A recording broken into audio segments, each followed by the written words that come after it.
Welcome to the Mental Health Today show. My name is John Cordray, and I'm a therapist, but I'm also the host of the show. We've been on the podcast since 2015. And so if you're brand new, thank you for being here and for listening.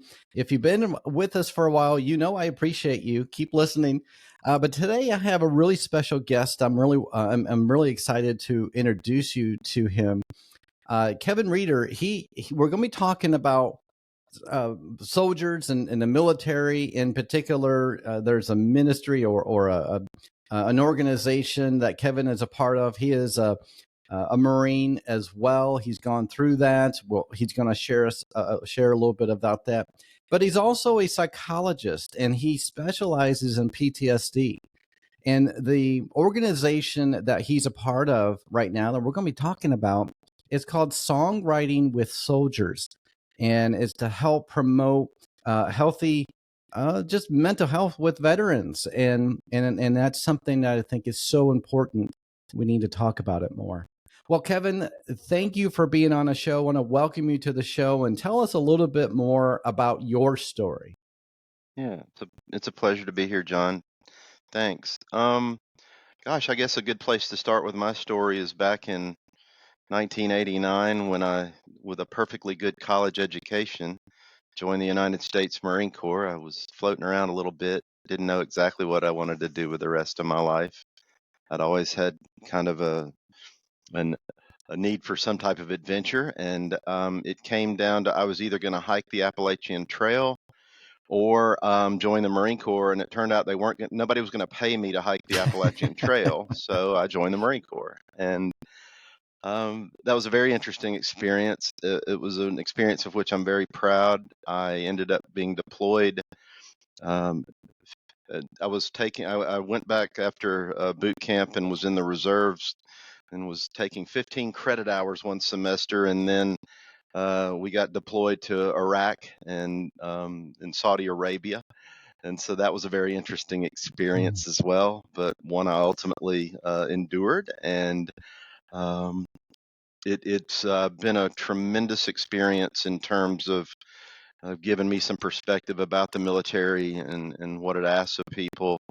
And it's really informed my work with veterans over the years with my psychology degree. Yeah, and so I believe you mentioned earlier when we were talking, you served in Desert Storm, right? Correct. And that was your tenure there. Yeah.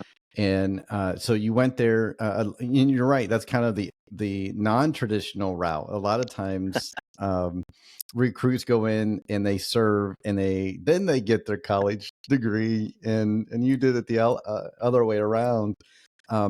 But you used that degree, and then eventually in your experience in the military and everything that you witnessed and you were a part of, and you came home from Desert Storm, and then you must have decided that somewhere along the way that you wanted to help those who were struggling, and you became a psychologist yourself, and lo and behold, now you are helping others, other soldiers, and with their PTSD. And Yeah. so tell me a little bit about that, and then I want to talk more about the Songwriting with Soldiers. Yeah. Well, I will go back a little bit. I had the best job in the world in Desert Storm. I've been incredibly lucky and fortunate most of my life. I've had great people around me. But our one of our primary jobs in Desert Storm was to guard Marine Corps headquarters, and General Schwarzkopf was there a lot. Mm. And so, I remember thinking to myself one day when General Schwarzkopf rode through our checkpoint and we saluted him, and it was great. It's like I talked to my friend Alton, who was also from my hometown. I said, Alton, we've got to be the safest Marines over here because there are people guarding us, guarding him.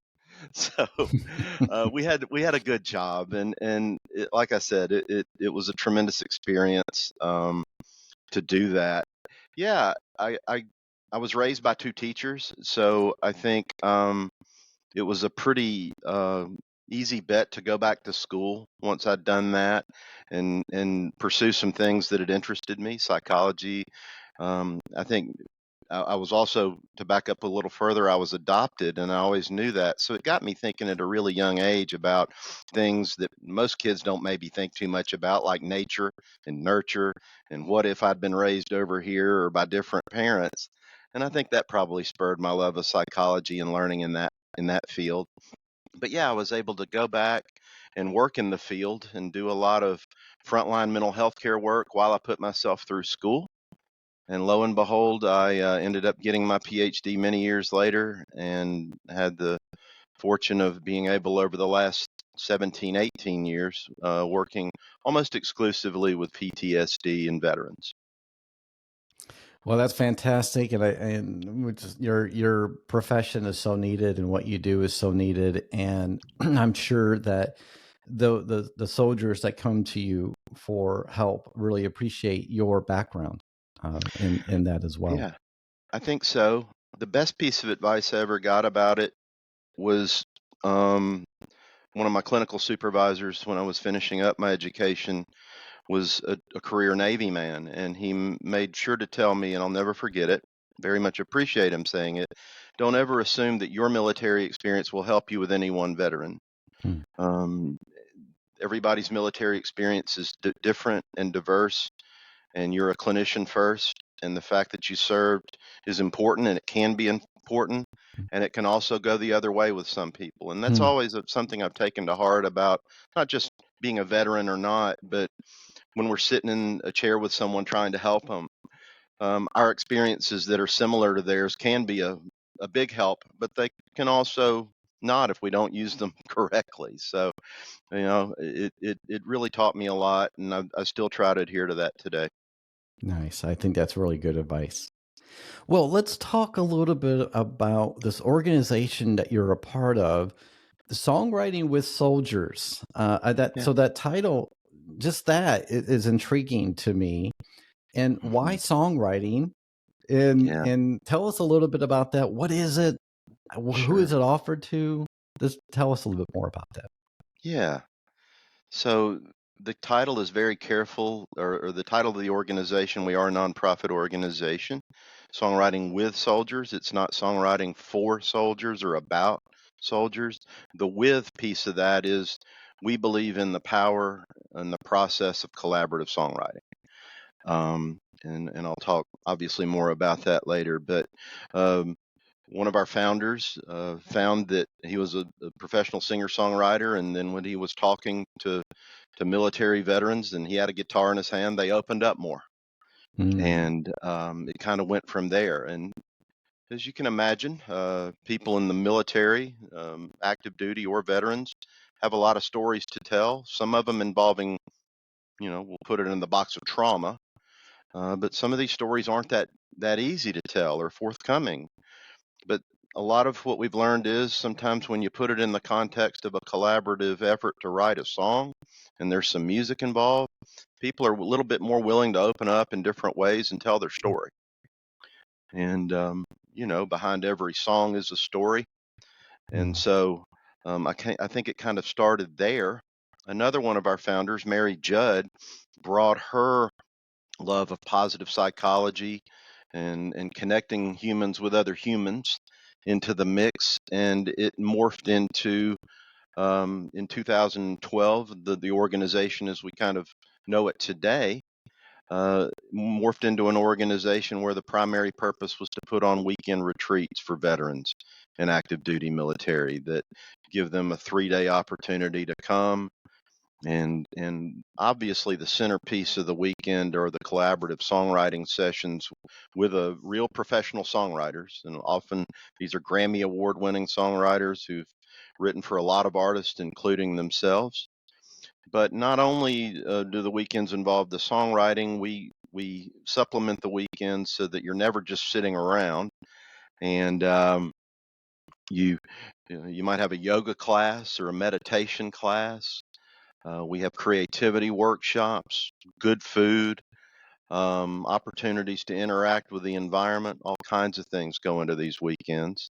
We don't want it to just be come write a song, go home. We really want to introduce a lot of things into the mix that make a lot of sense and work really well together. Well, that sounds like an incredible experience. Who exactly is this for? Like, it sounds like Sure. it's a is it a weekend retreat? Is it a week-long Yeah. retreat? What tell us a little bit about that. We do little bit of we do a lot of different types of retreats, but our signature kind of most common basic retreats are 3-day weekend retreats starting on Friday, ending on a Sunday. These retreats are for basically any active duty or veteran that there is. They don't have to be a combat veteran. It's basically for anybody that's served. Sometimes we might even do couples retreats where we might have a person who served and their spouse. Um, so we can morph into those different forms. But basically, it's for anybody that served in our armed forces and would like to have that opportunity to come and enjoy what we offer and have a story to tell. And we've learned about everybody does have a story to tell, Mhm. and it's a tremendously diverse group of people that take part in our programming. Yeah, and so it's anybody in the military, in the U.S. military, and hmm it's not necessarily only for those who have PTSD, correct? Oh, correct, and I'm really glad you asked that. So we've had, I think, 3 million or so service members deploy since 9/11. Of those, about 1 in 3 that come back, so around a million. These are kind of approximations here. Of that, about a million have come back reporting some type of mental health symptoms, typically trauma related, depression related, those type things you would imagine. Um, but no, I'm glad you asked. Um, I think we've done 80 retreats as of now, and we've got about 1,000 different songs written, and the songs are reflective of the experiences as well. So yeah, there are a lot of those 1,000 songs that include some aspect of trauma. But there are songs about people's kids. There are songs about how they came home to a loving spouse who gave them new life. Um, there are songs about you name it, about people that uh, would never go back to the military, but that one thing that happened in Vietnam was really funny, and they write about that. Then there's people that write about, boy, they really miss the military, and Mhm. and I'm trying to find my way back out in civilian life. So Mhm. I'm just trying to give you a sense that the military community is a very diverse group of people. It's not one thing, and those 1,000 or so songs that we've written really reflect that. A lot of different experiences reflected in those songs. That's incredible. So, okay, so if I'm someone that served in the military and you piqued my interest and I'm interested in it, what so they go to the retreat, let's say it's your signature retreat, a 3-day retreat. They write a song and then what? What happens to the song? Do they get to take it? Do they record it there? Is it just the lyrics? Tell us a little Sure. bit about that. Yeah, I'll back up a little bit. So, if you don't mind, I'll tell you a little bit about the retreat. Yeah, please. Um, y- I One thing I didn't say is I went through this program as a veteran participant back in 2015, about the time you started this podcast, Hmm. and I was really struck um, at the sense that they were really glad I was there. The staff of the retreat, the songwriters, the support staff around the songwriters, everybody seemed really glad that I was there. And um, we had a kind of a weekend full of what I described earlier. There were some yoga classes, good food. It was a beautiful setting, which was very intentional. This sense that there was abundance, that we had plenty there, and there were a lot of neat things to do. I think retreat weekends intentionally, if we're going to talk about a retreat being a transformative experience, it needs to be different than normal and everyday life. That just makes sense. And so we strive to make retreats different than normal in everyday life. We usually have them out in nice settings, or surrounded by nature, good food, plenty of snacks, coffee, of course. Songwriters and people writing songs need coffee. We've learned that. But um, yeah, so The weekend is centered around that songwriting session. We do individual songwriting sessions where we pair a veteran or a service member with one of these songwriters. And then we also have a group songwriting element to these retreats where the entire group of veterans or service members get together with all the songwriters, and they just have a big old song, and it's reflective of a group thought or a group idea that they come together on. And the songs, not only do we bring professional photographers to these retreats that document this, we bring professional sound engineers to these retreats with all their equipment. So we don't travel light. And we record each and every one of those individual and group songs at the retreat during and a little bit after. It's quite a full weekend for us as staff. And those songs are put on a CD. Those songs are also shared on Bandcamp, and those songs are available for purchase or listen off our website. And not only do the participants get a copy of their song in the kind of polished form that the songwriter performs it, but we also we send out a photo book of the retreat. So not only is it captured in an audio format through the songs, we have a pictorial format that goes out, a visual format. And what we want to do is we want those weekends to be transformative. We want them to be positive. We want people to have a win-win situation when they go, that everybody has a great time. And we want them to remember that risk they took to travel away from their normal everyday life or cocoon or routine or however you want to put it, to maybe travel several hundred miles, get on a plane, leave your kids, leave your family, leave your dog in some cases, and go to this place where you don't know anybody and sit down and write a powerful song. We want that experience to be rewarded and rewarding, like it is. Hmm. So we want them to remember the good things about the weekend, because there's plenty to remember. Yeah. Well, that sounds incredible. And so, all right. So, where exactly are these being held? Sure. We have all over the country. We have them several in Arizona, Texas, Tennessee. I'm going to go to one in Buffalo, New York here in a couple of weeks. Looking forward to that. So literally all over the country, wherever there are veterans wanting to do it and we can set one up, these things happen. We used to be based in Texas. Now we're based out of Nashville. Great places to find songwriters, right? I would think so. And so yeah, those two locations pretty obvious, but we go all over the country with these, and we have a great time. That's fantastic.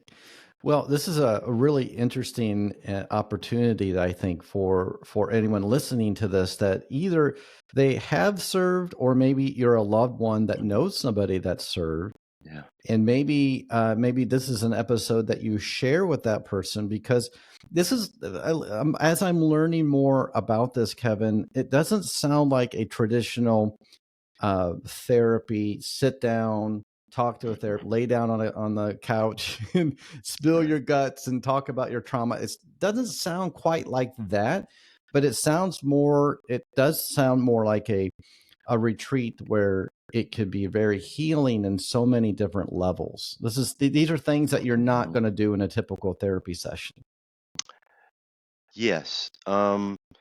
So back to the song, like I said earlier, and we'll just go ahead and talk a little more directly about maybe trauma, to use the word. Sure. Um, in every trauma, there's a story, and in every song, there's a story. And trauma, one of the tricky things about working with it, if you've ever been around it, experienced it, worked with it, these are difficult stories to tell. And there's a narrative involved. And one thing about memory, and particularly a lot about bad memories that might have happened several years back, is we tend to be pretty selective about those memories. And once those memories get kind of in there, they kind of do their thing and take on a pretty specific script. And if you funnel that through what I call the warrior ethos, which is, the warrior ethos has been with us for thousands of years, and it's basically some version of I'm going to do my best. I'm never going to quit. I'm going to be responsible. And mistakes aren't mistakes aren't an option. And as we all know, war and wartime experiences don't always end in neat, clean endings. So to say all that, the narrative, the story, if you will, that can come out in these songs can provide the individual with an opportunity to look at that story again or that event again and say, I did the best I could. Or, there were some things I did that did really help. I just didn't give myself any credit for them. It's not always that, but what these songs do, or they allow people kind of this opportunity to look back with some gratitude about, something about themselves or something about people around them. Gratitude comes out in these songs all the time. It's one of the big strengths that kind of emerges in these things. Some forgiveness can come out in these songs because if it's a story you hadn't been thinking about too much for very obvious reasons or some good reasons, and why would you want to think about the worst day of your life, for example?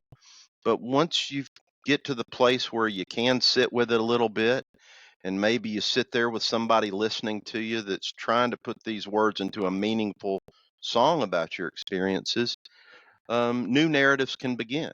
New narratives are possible. And so I think that's what we see a little bit. And it's very similar to what we see in more classic forms of PTSD therapies, exposure therapies, cognitive restructuring, if you will, to use all Mm-hmm. the technical terms. Mm-hmm. But once people sit down and start talking and they've got a caring, empathetic listener, and they're involved in this win-win collaborative effort to, hey, our goal here is to put out a song that reflects your experiences, it's a really amazing what happens. Because it allows the person to see with a little more gratitude. Maybe it wasn't like I previously thought it was. It was still a bad day or still a tough day. We're not changing the facts, but changing the perspective of the facts and taking a look at aspects of what we know can be a very kind of subjective memory can really make a difference. And That's fantastic. we've been able to do a little bit of research on this with Harvard back in 2018. We did a pilot study at Harvard where 10 very brave and we're thankful for them veteran participants sat down with our songwriters and wrote songs with them in the 4-hour span of a pretty normal songwriting session at one of our retreats. And then for 4 weeks after that, they listened to the song on a daily basis. So it was not only the process of the songwriting that I've kind of just described, it was the product of the songwriting, the song, and listening to that song that they had just written for 4 weeks straight. And what we found was that those veterans experienced a 33% reduction in PTSD symptoms over the course of that month, and a 25% reduction in commonly known depressive symptoms over that time frame. So we know something's there. We're not exactly sure what it is, but I think if you read enough mental health research, that's kind of a lot of it. But take at the core of this, and I'll go back to it. My experience at that retreat back in 2015 was hallmarked by a feeling of these people are glad I'm here. And if you start with that, a lot of good things can happen. Yeah, it could be very powerful. Wow. What's the typical number? Is there a typical number of people in the group? Because if some people might think, oh gosh, is this going to be 100, 200 people? Is it going to be 2? So what's kind of been your experience with the number of the group? Yeah, numbers can vary, but typically, we usually have around 8 participants and around 4 songwriters. So how that works out is on the Saturday of the retreat, the songwriters will each write with 2 of the 8 participants. The numbers add up. Eight's a good number. It's not too big. You have a chance to get to know everybody there. Yeah, and people can all contribute in a way, and it gives the veterans a chance. A lot of times, the veterans or active duty members will come not knowing any other of the participants, so it allows them to connect with their veteran community, but do so also within a greater civilian community. That's a big part of what we do is trying to just bridge that gap between the military and civilian communities. Nobody is born. People say they're born into the military, but nobody really is. We're all civilians at one point in life. Then we change cultures, and then we go back into other cultures, and that cultural shift is significant. But yeah, about 4 songwriters and 8 participants, and the songwriters. I'm a big baseball fan, so in baseball, there's a thing known as a 5-tool player, the player that can hit field, run and throw, run field and throw and hit for average and power. Our songwriters are 5-tool players too. They are amazing humans. They can write a great song. They can write a song in 4 hours, which is not easy to do. They can listen with a high level of empathy and non-judgmental understanding, and they can get people to just kind of to let their guard down and talk a little bit. And we're always careful that that guard being let down doesn't get exploited or anything like that. The song is a truly collaborative effort, and the product of that is proudly the duo of the veteran participant and the songwriter. But our songwriters, they're amazing, and we are so fortunate to have such talented people working with us. Oh, that's fantastic. And so if someone's interested in this, how do they find out more about this organization, and how do they sign up to actually want to be a participant of this? Sure, we have a great website, www.songwritingwithsoldiers.org, and it's pretty easy to fill out a basic form on the website, and we'll put your name on our waiting list and try to get you to a retreat. Nice. Yeah. Yes. Well, I'll have all that information on the show notes as well. So if someone's driving, they're not trying to remember what was that website. No, You don't do that. just Right. go to the podcast show notes. It'll be right there Sure. for them. Well, Kevin, we have a few minutes left here.